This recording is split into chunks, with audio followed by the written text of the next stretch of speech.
Tonight we're problem solving inconsistent string response. So this is in reply to a player who asked for help with this kind of issue.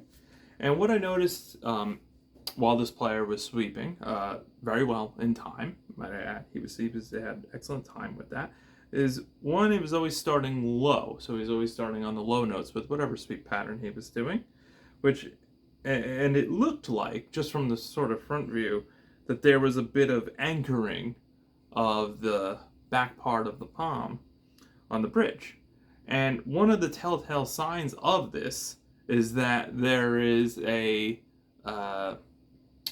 small amount of mobility in the arm itself. So what we end up seeing is a compensation like this. And what happens is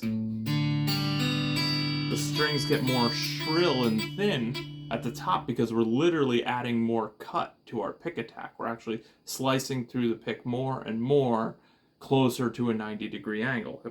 When I'm here at the low string and I keep my hand anchored, I get a very nice flat response. It doesn't have to be entirely flat, but I always say, like, if this is the string, have something like a small 5-10 degree angle, But basically, the more flush we are with the string, the less of the pick we have to use. So then the less adjustment that has to happen all here. Okay.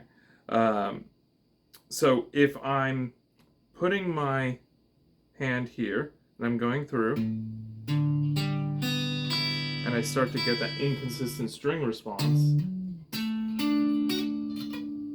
Sorry. We'll go major 7.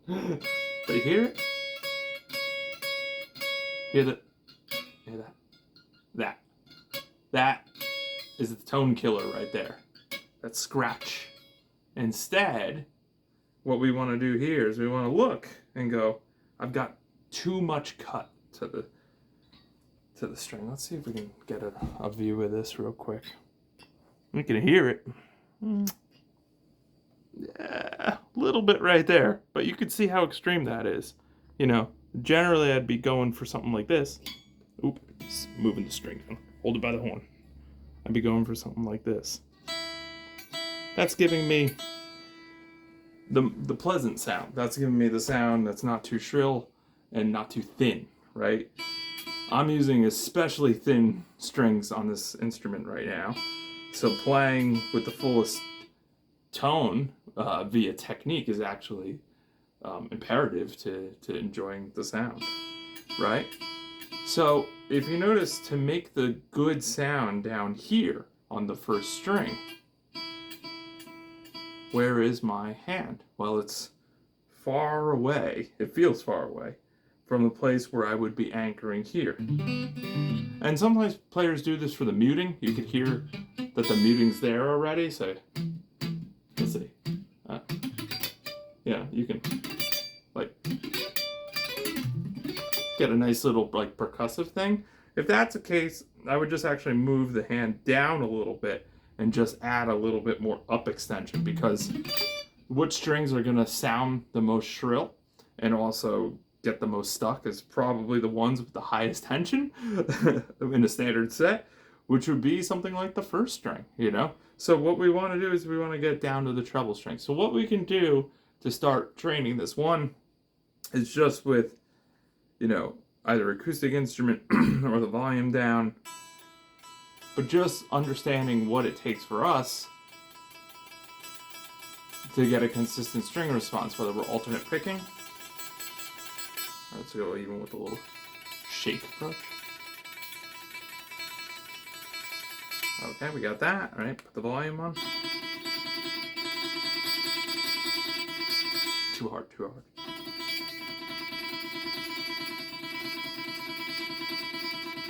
Okay, and then take that motion into, you see what I've done is here I'm not planted. I am feeling contact on the bridge, but I'm not anchored. So I'm free to go to the next string, and if that motion is going to be the same, you see how there's no like this on the upstroke, there's no pronation motion in the forearm, this is what's going to allow me to have the same experience no matter what string I'm on. So great way to do it. Let's just make a little etude or something. Take a little.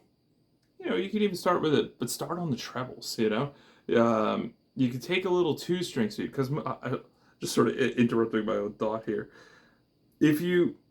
When we start on the trebles, unless we're only playing on the trebles, that would be sort of the only tendency to anchor. But generally, when we're thinking sweep, we're thinking 5, 6 strings. So the tendency is to anchor more on the lower part. What we want to do is the exact opposite. So we want to float a bit more, and we want to start on the treble strings. So let's say I take a little D major idea. Let's say 2 or 3 strings. I'll do 3, so I get the third, right? So I'll go,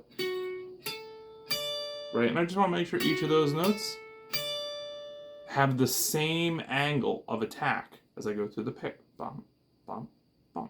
There shouldn't be any motion like this. It's not needed, right? If you need to, instead of thinking of going through the strings, think of coming off the front of the string and then sort of gently landing on the next one. Or even less of a motion, where you actually pick the string and you end up in between the two, such as that. I'm not actually landing it. There is the next string. So I don't need to use the weight of the arm as well. I can actually just use a controlled arm motion. Right? Pick a note, make a little melody. Let's go.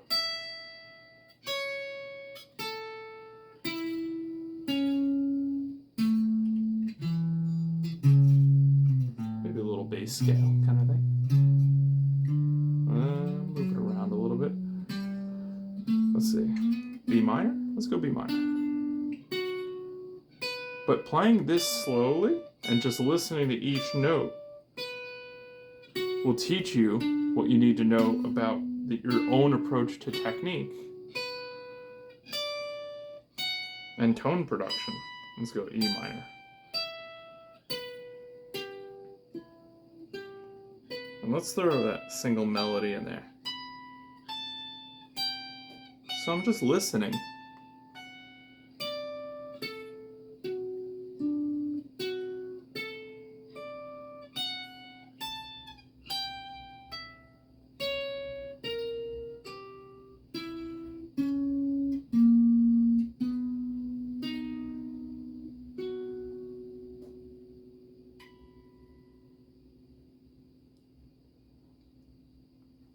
Take your time with it, enjoy every note, but allow yourself to experiment with some different aspects of your technique. The reason why the string response is inconsistent is because we're literally hitting them differently. So if we want to hit them the same, we need to be positioned physically the same way over each of the strings. So we want to avoid things like more extreme pronation. Usually it's only on the upstroke, mostly on the down. It's not too big of a deal, but I have seen overcompensation in the upstroke on the sweep like that. So when you go through the sweep, just go, what would it feel like, right? It's nice when you do it in the form of a question. What would it feel like if I don't rotate my wrist for that? It's gonna go like that. It's just nice and easy, nice and pleasant. So I'll wrap it up there. Yeah, I'll wrap it up there. If this is something, the camera here, if this is something that you feel is important to you, you want to be able to make adjustments on the fly, you want to be able to enjoy every note as you play, and you're currently not, and you'd like some guidance with that, please feel free to send me a message. I'd love to help you out. Thank you very much. Have a wonderful night.